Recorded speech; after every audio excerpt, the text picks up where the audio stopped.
ନବୀନ ପଟ୍ଟନାୟକ ଜିଲ୍ଲା ଜିଲ୍ଲା ଗସ୍ତ କରିବେ ଆଉ କର୍ମୀ ମାନଙ୍କୁ ନିଜ ମାନେ ଗୁରୁ ମନ୍ତ୍ର ଦେବେ କିଭଳି ଭାବେ ଆଗକୁ ପଞ୍ଚାୟତ ନିର୍ବାଚନ ଆସୁଛି ଯୋଉ ପଞ୍ଚାୟତ ନିର୍ବାଚନକୁ ବୈତରଣୀ ପାର ହେବେ।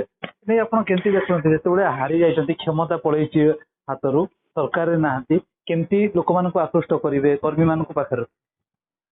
ଦେଖନ୍ତୁ ନିଶ୍ଚିତ ଭାବରେ ନବୀନ ପଟ୍ଟନାୟକ ଯେତେବେଳେ ଆସନ୍ତା ମାସେ 2 ମାସ ଭିତରେ ବାହାରକୁ ବାହାରିବାକୁ ତାଙ୍କର ଚିନ୍ତା କରିଛନ୍ତି ତାଙ୍କର କର୍ମୀ ଏବଂ ତାଙ୍କର ନେତା ମାନଙ୍କ ପାଇଁ ଏଇଟା ଗୋଟେ ଆମେ କହିପାରିବା ଉତ୍ସାହଜନକ ପଦକ୍ଷେପ କହିପାରିବା। ସେମାନେ ଅଧିକ ଟିକେ ଉତ୍ସାହିତ ହେବେ ପ୍ରେରିତ ହେବେ।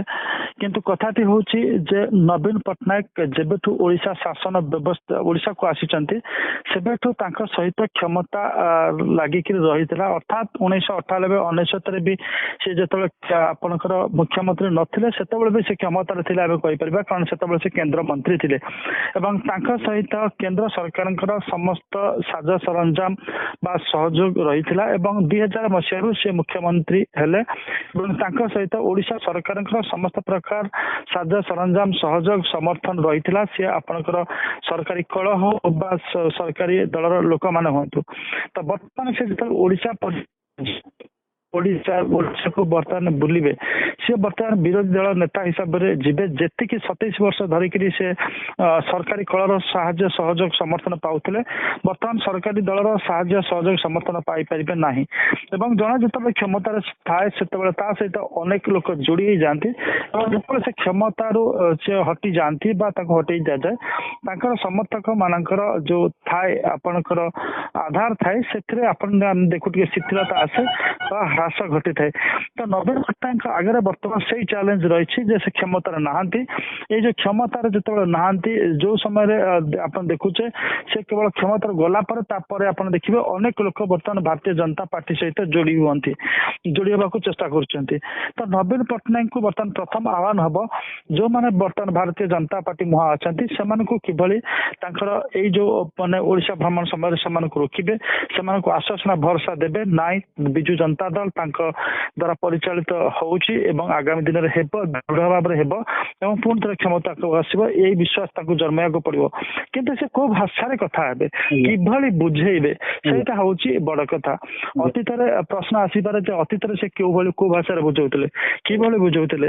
ନବୀନ ପଟ୍ଟନାୟକ ଯେତେବେଳେ ଓଡ଼ିଶା ଆସିଲେ ସେତେବେଳେ ଓଡ଼ିଶାର ରାଜନୈତିକ ପୃଷ୍ଠଭୂମି ଏମିତି ଥିଲା ସେ ସମୟରେ ଯେକୌଣସି ବ୍ୟକ୍ତିଙ୍କୁ ଆପଣଙ୍କ ଯଦି ପୋଜିସନିଂ କରାଯାଇଥାନ୍ତା ସେ ଏଠି କ୍ଷମତାରେ ଆସିବା ପାଇଁ ସମର୍ଥ ଥିଲେ।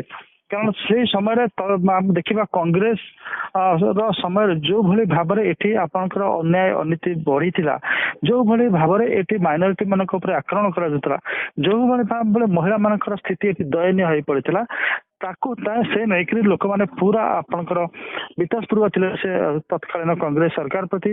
ଯୋଉଭଳି ଭାବରେ ମହାବାତ୍ୟା ସମୟରେ ଯୋଉ ମିସମ୍ୟାନେଜ ହେଲା ସେ ନେଇକରି ଲୋକ ବହୁତ ବିରକ୍ତ ଥିଲେ କଂଗ୍ରେସ ସରକାର ପ୍ରତି ଏବଂ ସେଇ ପୃଷ୍ଠଭୂମିରେ ଭାରତୀୟ ଜନତା ପାର୍ଟି ଏବଂ ବିଜେଡି ମିଳିତ ଭାବରେ ସେତେବେଳେ କ୍ଷମତାକୁ ଆସିଥିଲେ ସେଇ ପ୍ରସଙ୍ଗ ଗୁଡାକୁ ଇସ୍ୟୁ କରି। ତ ବର୍ତ୍ତମାନ ସେ ସମୟ ନାହିଁ ବା ସେଭଳିଆ ଗୋଟାଏ ରାଜନୈତିକ ପୃଷ୍ଠଭୂମି ନାହିଁ। ନବୀନକୁ ସିଧାସଳଖ ଯଦି ସେ ଓଡ଼ିଆରେ କଥାବାର୍ତ୍ତା କରିକିରି ମନକୁ କଥାବାର୍ତ୍ତା ନ କରିକିରି କାଗଜ ନ ଦେଖି ମନକୁ ଯଦି ସେ ଭାଷଣ ନ ଦେଇକିରି ଲୋକମାନଙ୍କର ମନ ନ ଜିଣି ପାରନ୍ତି ଖାଲି ବୁଲିରେ ତାଙ୍କ ଚେହେରା ଦେଖିକି ଯେ ଲୋକ ଭୋଟ ଦେଇଦେବେ ସେ ସମୟ ବର୍ତ୍ତମାନ ନାହିଁ। ତ ନବୀନକୁ ବର୍ତ୍ତମାନ ଦେଖିବାର ଅଛି ଯେ ନବୀନ ବର୍ତ୍ତମାନ ପରିଣତ ବୟସରେ ପହଞ୍ଚି ସାରିଛନ୍ତି। ଯେତିକି ସକ୍ରିୟତାର ସହିତ ଜଣେ ରାଜନେତା ବୁଲିକିରି ଆପଣଙ୍କର ଯେମିତି ପ୍ରଧାନମନ୍ତ୍ରୀ ଘୁରୁଥିଲେ ଯେମିତି ତାଙ୍କର ଗୋଟେ ଉଚ୍ଚ ଭାଷଣ ଦଉଥିଲେ ସେମିତି ଉଚ୍ଚ ଭାଷଣ ଦେଇକିରି ଲୋକମାନଙ୍କର ବାସ୍ତବ ଭାଷଣ ଦେଇକିରି ଲୋକମାନଙ୍କର ମନ ଜିଣିବାକୁ ପଡିବ। ସେ କଥା ନବୀନ କରିପାରୁଛନ୍ତି ନାଇଁ ତାହା ଦେଖିବାର କଥା। କିନ୍ତୁ ଆମେ କହିପାରିବା ଦି ଲକ୍ ବର୍ତ୍ତମାନ ନବୀନଙ୍କର ସାଇଡରେ ଏପର୍ଯ୍ୟନ୍ତ ନାହିଁ ବା ବର୍ତ୍ତମାନ ନିକଟ ଭବିଷ୍ୟତରେ ଲକ୍ ତାଙ୍କ ସାଥ ଦେବାର ସମ୍ଭାବନା ଦେଖାଯାଉନି। ତ Nothing is impossible in politics. ସେ ସମ୍ଭାବନା ଅସମ୍ଭାବନାକୁ ମାନେ ଯୋଉ ରହିଛି ବର୍ତ୍ତମାନ ଯାହା ଅସମ୍ଭବ ଲାଗୁଛି ତାକୁ କିଭଳି ସମ୍ଭବରେ ସେ ପରିଣତ କରିବେ ବୋଧହୁଏ ସେ ଏଇ କଥା ଚେଷ୍ଟା କରିବେ ଆପଣଙ୍କର ତାଙ୍କର ଓଡ଼ିଶା ପରିଭ୍ରମଣ ସମୟରେ। ସମୟ କହିବ ସେ to what extent he is capable of turning the tide in his favour. ଆଜ୍ଞା ଆଉ ଗୋଟେ ଜିନିଷ ଏଇ ଯୋଉ ବୁଲିବା ସମୟରେ ଗୋଟେ ଜିନିଷ ଦେଖାଯାଉଛି ବର୍ତ୍ତମାନ ବିଜେଡି ନେତା ହଉ କି ଯେଭଳି ସରପଞ୍ଚ ଓ ସମିତି ସଭ୍ୟ ବହୁତ ତଳ ସ୍ତରର ନେତା ବିଧାୟକ ପଦ ଛାଡୁଛନ୍ତି ଏ ବୁଲିବା ସମୟରେ ବି ଏଇଠି ଗୋଟେ ବଡ ପଡିବନି କି ପ୍ରଭାବ ପଡିବନି ଯେ ଗୋଟେ ପଟେ ଛାଡୁଛନ୍ତି ନବୀନ ବୁଲିବେ ଏ ଗୋଟେ ଦ୍ୱନ୍ଦ୍ୱ ସୃଷ୍ଟି ହବନି? ଦେଖନ୍ତୁ ନବୀନ ତ ଆଗରୁ ହିଁ ବୁଲୁ ନଥିଲେ। ସେ ଆପଣ ଦେଖିବେ ପଞ୍ଚାୟତ ନିର୍ବାଚନ ହଉ କିମ୍ବା ଅନ୍ୟାନ୍ୟ ନିର୍ବାଚନ ହଉ ସେ ଯାହାକୁ ପଠାଉଥିଲେ ସେମାନେ ନିର୍ବାଚନ ଜିତିକିରି ପଳେଇ ଆସୁଥିଲେ। ତ ବର୍ତ୍ତମାନ ନବୀନ ଯେତେବେଳେ ବୁଲିବା ପାଇଁ ଆସୁଛନ୍ତି ମାନେ ଆପଣଙ୍କର ବୁଲିଲେ ଯେ ସେ ଲୋକମାନେ ଯୋଉମାନେ ବିଜେପି ମୁହାଁ ହେଇଛନ୍ତି ସେମାନେ ସରକାରକୁ ଫେରି ଆସିବେ ତାର ସେଇଥିପାଇଁ କହିଲେ ସମ୍ଭାବନା ବହୁତ କମ ଅଛି। କାରଣ କୌଣସି ଆପଣଙ୍କର ପଞ୍ଚାୟତ ପ୍ରତିନିଧି କି ପୌର ପ୍ରତିନିଧି ସେମାନେ ଚାହିଁବେନି ବର୍ତ୍ତମାନ ଯେ ବିରୋଧୀରେ ରହିକିରି ସେମିତି ଗୋଟେ ଆପଣଙ୍କର କହିପାରିବେ ଯେ କିଛି କିଂ କର୍ତ୍ତବ୍ୟ ବିମୂଢ ହେଇକି ରହିବ ଅର୍ଥାତ୍ ତାଙ୍କ ଲୋକମାନଙ୍କ ପାଇଁ କିଛି କହିପାରିବେନି।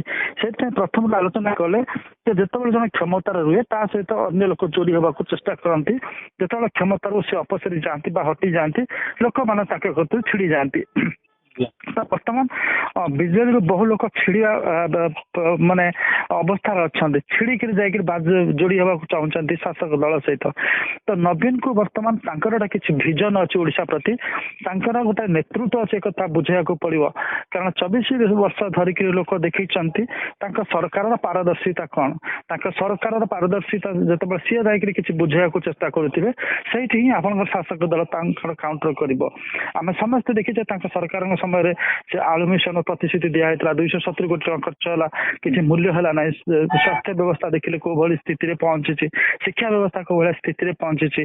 ଏବଂ ଆପଣଙ୍କର ଦେଖିବେ ମାନେ ଅନ୍ୟାନ୍ୟ କ୍ଷେତ୍ରରେ ଦେଖିବେ ମଧ୍ୟ ଓଡିଶା ସେଭଳି ଆପଣ କୃଷି କ୍ଷେତ୍ର ଇତ୍ୟାଦି ଦେଖନ୍ତି ଖାଲି କୃଷି କଣ ପୁରସ୍କାର ନା, କିନ୍ତୁ ଦେଖିଲା ବେଳକୁ ଏଇଟା ଆମେ ଆଳୁ ପାଇପାରୁନେ, ମାଛ ପାଇପାରୁନେ, ଆମର ଆମେ ତା ଦେହରେ ଆମେ ହେଇପାରିନେ, ଆମେ ସ୍ୱାବଲମ୍ବୀ ହେଇପାରିନେ। ତେଣୁକରି ଆପଣ ଯଦି ସରକାରର ବିଫଳତା ଏଠି ଆପଣଙ୍କର ଦୁର୍ନୀତି ମୁକ୍ତ ଶାସନ ନାରା ଦେଇକି ଆସିଥିଲା, ଏଠି କୋଉ ଦୁର୍ନୀତି ଏଠି ହେଇନି, କୋଉ ଅନୀତି ହେଇନି ଏ କଥା ସମସ୍ତେ ଦେଖିଛନ୍ତି। ତ ନବୀନକୁ ବର୍ତ୍ତମାନ ଭରସା ଦେବାକୁ ପଡିବ। ଯୋଉ ଭରସା ସେ ଦେଇଥିଲେ ମାର୍ଚ୍ଚ 5, 2000 ମସିହାରେ ଯେ ଆପଣମାନେ ଓଡିଶା ଆପଣମାନେ ଗାଁ ଜଗିଥାନ୍ତୁ, ମୁଁ ଓଡିଶା ଭୁବନେଶ୍ୱର ଜଗିଛି, କିନ୍ତୁ କେହି ଜଗିଲେ ନାହିଁ, ସମସ୍ତେ ଲୁଟମାରରେ ବ୍ୟସ୍ତ ରହିଲେ। ଯୋଉ ବର୍ତ୍ତମାନ ଆପଣ ଦେଖୁଛନ୍ତି ଯାହାର ଗୋଟିଏ ପରେ ଗୋଟିଏ ମାନେ ଫର୍ଦ୍ଦ ବର୍ତ୍ତମାନ ଉନ୍ମୋଚିତ ହେବାର ଲାଗିଛି। ତ ଅନେକ ଗୁଡିଏ ଆପଣ କହିପାରିବେ ବାଦ ବିବାଦ ବିସମ୍ବାଦ ଅପବାଦର ମୁଣ୍ଡ ବୋଝରେ ବହିଥିବା ନବୀନ ପଟ୍ଟନାୟକ କିଭଳି ସେ ବୋଝ ଗୁଡାକୁ ଓହ୍ଲେଇକିରି ଆତ୍ମବିଶ୍ୱାସ ସୃଷ୍ଟି କରୁଛନ୍ତି କର୍ମୀ ମାନଙ୍କ ଭିତରେ, ସେଇଟା ଦେଖିବାର କଥା। ଆଉ ଗୋଟେ ଜିନିଷ, ଆନ୍ଧ୍ରରେ ଯେମିତି ଚନ୍ଦ୍ରବାବୁ ନାଇଡୁ ହଉ, ୱାଇଆରସି କଂଗ୍ରେସ ହଉ ହାରିଲା ପରେ ମଧ୍ୟ ଏଭଳି ପଦଯାତ୍ରା କରିଥିଲେ, ପରବର୍ତ୍ତୀ ମୁହୂର୍ତ୍ତରେ ପୁଣି ସରକାରକୁ ଫେରିଛନ୍ତି। ତ ଏଇଭଳି ଓଡିଶାରେ ମଧ୍ୟ ବିଜେଡି କ୍ଷେତ୍ରରେ ହବନି ତ? ଚନ୍ଦ୍ରବାବୁ ନାଇଡୁ ଜଣେ ତାଙ୍କର ଗୋଟେ ଭିଜନ ଅଛି, ଭିଜନାରୀ ଲିଡର, ନିଜେ କଥାବାର୍ତ୍ତା କରିପାରନ୍ତି, ନିଜେ ଗୋଟେ ଟେବୁଲରେ ବସିକିରି ଆକ୍ରସ ଦି ଟେବୁଲ ନେତାମାନଙ୍କ ସହିତ କଥାବାର୍ତ୍ତା କରିପାରନ୍ତି। ନବୀନ ବାବୁ କେବେ କଥାବାର୍ତ୍ତା କରିପାରନ୍ତିନି, ତାଙ୍କ ପାଇଁ ଅନ୍ୟ ଲୋକମାନେ କଥାବାର୍ତ୍ତା କରନ୍ତି। ତ ନବୀନଙ୍କ ପାଇଁ ଯୋଉମାନେ ଦିନେ କଥାବାର୍ତ୍ତା କରୁଥିଲେ, ଯୋଉମାନେ ତାଙ୍କ ସହିତ ତାଙ୍କୁ ବସେଇକିରି ସବୁ କାର୍ଯ୍ୟ କରୁଥିଲେ, ସେମାନେ ବର୍ତ୍ତମାନ ନବୀନ ପଟ୍ଟନାୟକଙ୍କ ସହିତ ନାହାନ୍ତି, ସେମାନଙ୍କର ସ୍ୱଇଚ୍ଛାରେ ନାହାନ୍ତି। ନବୀନ ବାବୁ ସେମାନଙ୍କୁ ଏକ ପ୍ରକାର ଆମେ କହିପାରିବା କରିକିରି ଛାଡି ଦେଇଛନ୍ତି ଏବଂ ସେମାନଙ୍କୁ ରାଜନୀତିରେ ଏକ ପ୍ରକାର ପଙ୍ଗୁ କରି ଛାଡି ଦେଇଛନ୍ତି, ଯାହା ଫଳରେ ସେମାନେ ଜଣକ ପରେ ଜଣେ ଛାଡି ଚାଲି ଯାଇଛନ୍ତି।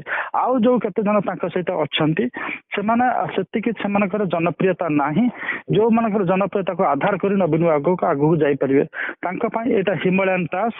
ଯେପର୍ଯ୍ୟନ୍ତ ସିଏ ନିଜେ ସିଧାସଳଖ ଲୋକମାନଙ୍କ ସହିତ କମ୍ୟୁନିକେଟ ନ କରିପାରିଛନ୍ତି, ସେ ସମୟ ନାହିଁ ଯେ ସରକାରୀ ମେସିନାରୀ ତାଙ୍କର ସପୋର୍ଟ ଦବ। ସିଏ ଯୋଉ କାଗଜ ପଢିକିରି ଇଂରାଜୀରେ ଲେଖା ଥିବା ଓଡିଆ ସ୍ପିଚ୍ ପଢିକିରି ଯେତିକି ଦିନ ଶାସନ କରିଛନ୍ତି, ସେ ସୁଯୋଗ ଓଡିଶାବାସୀ ତାଙ୍କୁ ଆଉଥରେ ପ୍ରଦାନ କରିବେ, ସେ ବିଶ୍ୱାସ ଏବେ କରିବା କଷ୍ଟ। ଏଗୁଡା କୁହାଯିବ କି ଏଇ ଯୋଉ ପଦଯାତ୍ରା ସଫଳ ହେଇପାରେ? ଏ ପଦଯାତ୍ରା ସେମିତି ସଫଳ ହବ, କିଛି ରେଜଲ୍ଟ ଦବ ସେମିତି କିଛି ଲାଗୁନାହିଁ।